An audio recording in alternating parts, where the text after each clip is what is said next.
Good afternoon, Mr. President.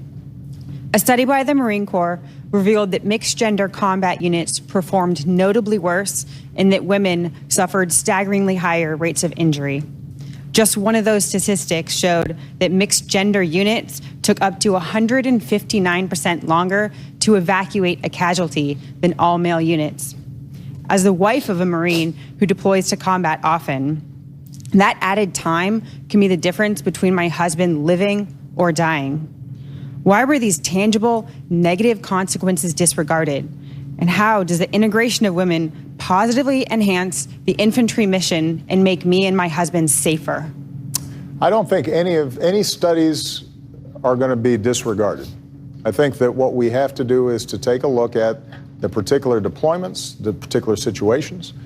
There are going to be situations in which women are on the front lines, and they're doing a bunch of stuff now.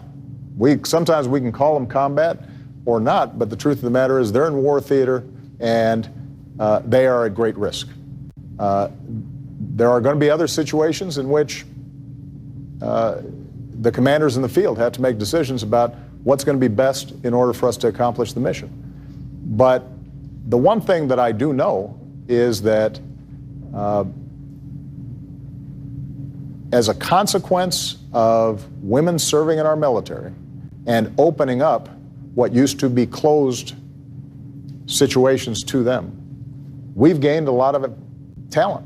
We've gained a lot of incredible soldiers, airmen, Marines, Coast Guardsmen. And I want to make sure that our starting assumption is if you can do the job, you should be able to get the job. Now, if you can't do the job, if there is a problem with performance, then that has to be taken into account.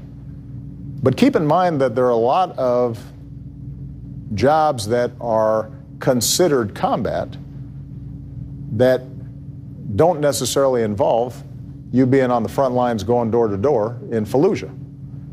And part of the task of the Joint Chiefs and the Secretary of Defense and others is making those determinations and not just simply painting broad brush and saying, you know what, women can't be in combat. Because there may be situations in which they could do the best job. It may not involve physical strength or how many pull-ups you can do. It may involve the precision with which you can operate and you being able to keep your cool and you being able to carry out a task with a low error rate. And it may be that in those situations, a woman can perform better than a man. So my instructions to the Secretary of Defense and the Joint Chiefs is not to engage in political correctness. This isn't some symbolic issue.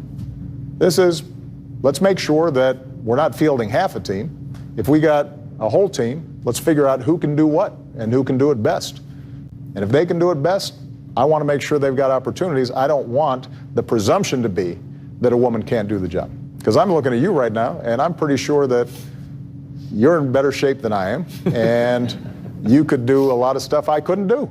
And I don't want you not to have that opportunity.